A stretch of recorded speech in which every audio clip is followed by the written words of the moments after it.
Welcome to Centinela de Cristo. Blessings. This is Pastor Louis Luciano from Oklahoma. Tuesday, June 24th, Belshazzar's Feast. After the city of Nineveh had been humbled 612 BC by a coalition army that included both Medes and Babylonians, led by Nebuchadnezzar's father, the city of Babylon experienced a revival, the likes of which the city had not seen since the days of Hammurabi, the great lawgiver. Under Nebuchadnezzar, who was now free from the problem of Assyrian raids, the city of Babylon grew in wealth and influence to the point where the neighboring nations had little choice but to grudgingly acknowledge her dominance. She was the queen of the world, and nations who wished to prosper declared their loyalty. Meanwhile, as far as we can tell, Nebuchadnezzar died as a believer, professing that Daniel's God was indeed the rightful ruler of all the nation. Daniel chapter 4, verses 34 to 37. The next account that Daniel provides is that of his successor, the vice regent Belshazzar. Read Daniel chapter 5, verses 1 to 31.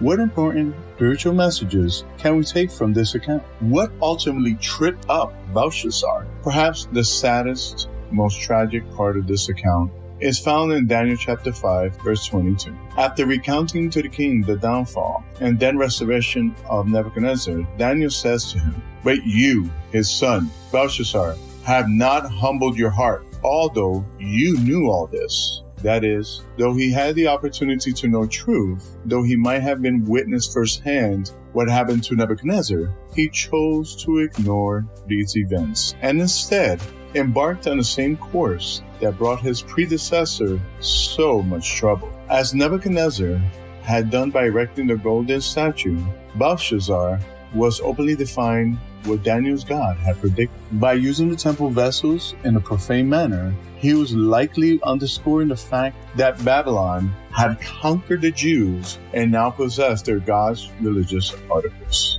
In other words, they still had supremacy over this God who had predicted their demise.